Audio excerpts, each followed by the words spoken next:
Absolutely. I want to cut to the chase here, and before we get into the banking situation.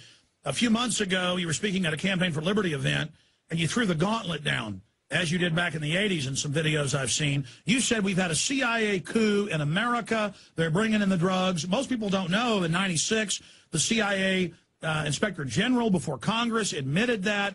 But it's wider than that. We know Wall Street and the banking cartel, the Federal Reserve System, through Yale and other outfits, set up the OSS and CIA, and you came right out and basically said, this is our illegitimate government, and that ties into the banks engineering the financial collapse, now saying they're getting ready for an even bigger collapse sometime this year in a constitution of the world run by the banks, as Gordon Brown and others called for. Can you specifically speak to who runs the coup, who they are, and how we remove them? Because by openly coming out and really telling it like it is, we can cut to the chase. Well, I have trouble naming names because I don't know all the names, but the one thing I can verify is that the people who should have responsibility for our national security and intelligence gathering, the U.S. Congress, they have no idea what's going on, and that's the real problem.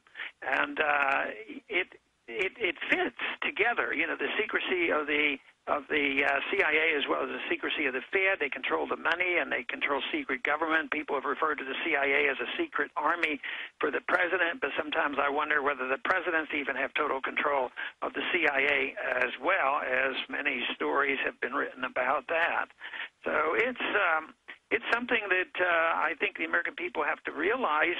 We do know there's been evidence, brought forth that the CIA actually can own banks, and there's been fairly strong evidence that the CIA has been involved in drug dealing. There are times when I think the war in Afghanistan, we say it has to do with pipes and oil, gas pipeline and oil, and other commercial things, but the other commercial thing may be the drug trade. Maybe the CIA's in competition with the drug dealers over there because there's a lot of self-financing in these organizations. But I don't take the position that I know all those answers, and I don't know everything that the Fed does. But my approach is that we, the people deserve, and the Congress has a responsibility to find out what they're doing. And if they're not doing it, fine and dandy, we'll clear the air. But if they are doing it, it will give us more ammunition for the reason why we need a different monetary system, and we need to have a different system of collecting intelligence, because they can tell us anything. Remember how we went to war in Iraq? The CIA was very much involved. Up there and say the CIA, they have weapons of mass destruction. They're about to attack us. And it was based on false information. And this is what disturbs me the most, and that's why I want much more transparency of what our government is doing. Well, those were strong statements you made a few months ago, and you just echoed them. But specifically, Congress, as you know, has had hearings in the 70s about the shadow government, continuity of government. The Homeland Security Committee in the House has not been allowed to see the full text of PDD 51. We know we've seen a 12-fold in the last 8-year increase in opium out of Afghanistan. We know that 2 years ago, a CIA aircraft that had been used for torture flights crashed in Mexico with pure cocaine, 3.5 tons, meaning coming directly from the source, uncut. This just comes out in Mena, Arkansas, over and over again. And so when you talk about a coup over America, how do we ever ferret this out and remove it? I mean, do we start, as you've been calling for, an audit of the private Federal Reserve? Yeah, it won't happen until the people become really outraged. They are growing in their outrage, but it has to translate into different ideas and different respect for the Constitution, different people up here, and we're in the midst of this transition. And as the crisis worsens, the real challenge is will we end up with a dictatorship, or are we going to have people who are demanding, a republic and open government? And that might take another 10, 15 years to determine. But in the midst of a crisis, it's the worst time to present our views. So that's why we have to do our best to get as many people to agree with us as possible, so that in the rebuilding that we have some ideas about what the monetary system should be like and what our foreign policy ought to be like, which means that if we had a proper foreign policy, the the incentive to have this CIA making excuses for knowing everything about us and everything that's going on in the world, that would all change. I don't believe that we shouldn't have some intelligence gathering, but I don't like these clandestine operations and killings and things that we've known to have happened. Dovetailing with that, you grilled Bernanke a few days ago, and then the chairman, for those who haven't seen the video, it's up on PrisonPlanet.com, Frank agreed with you and said we need an investigation of the admitted, and I went and pulled the articles up, because Bernanke was acting like it was preposterous, but it's on record that BCCI and the Federal Reserve, it's on record in 2004 and 5, tens of billions of dollars from the Federal Reserve shipped on pallets into Iraq. It's on record, Associated Press, that tens of billions of drug money has been found in the Federal Reserve Bank of Dallas. That was in 2000. That was in the AP. And then Bernanke just laughs at you and says it doesn't exist. It's like Potok from the Southern Poverty Law Center laughing and saying these Tea Party kooks believe in a world government when you've got every global leader calling for global government, the IMF calling for a new world order, Herman von Rompuy, Ban Ki-moon calling for it.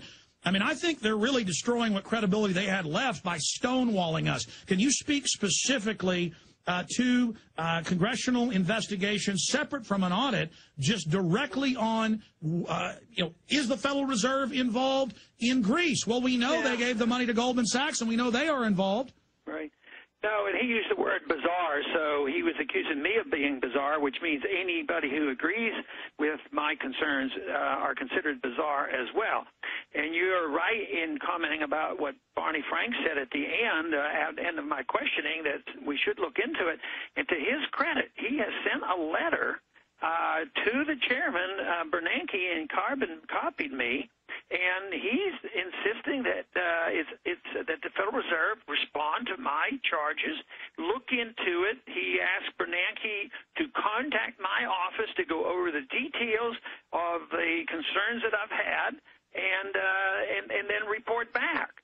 So Barney Frank did follow up with it. Interestingly, Barney Frank was involved with Henry Gonzalez, and you know that Henry Gonzalez was against the Federal Reserve and demanded these investigations. And the gentleman that wrote the book from the University of Texas, he worked with Gonzalez, and so he has firsthand information. To call this bizarre and it's off the wall, Arbach was in the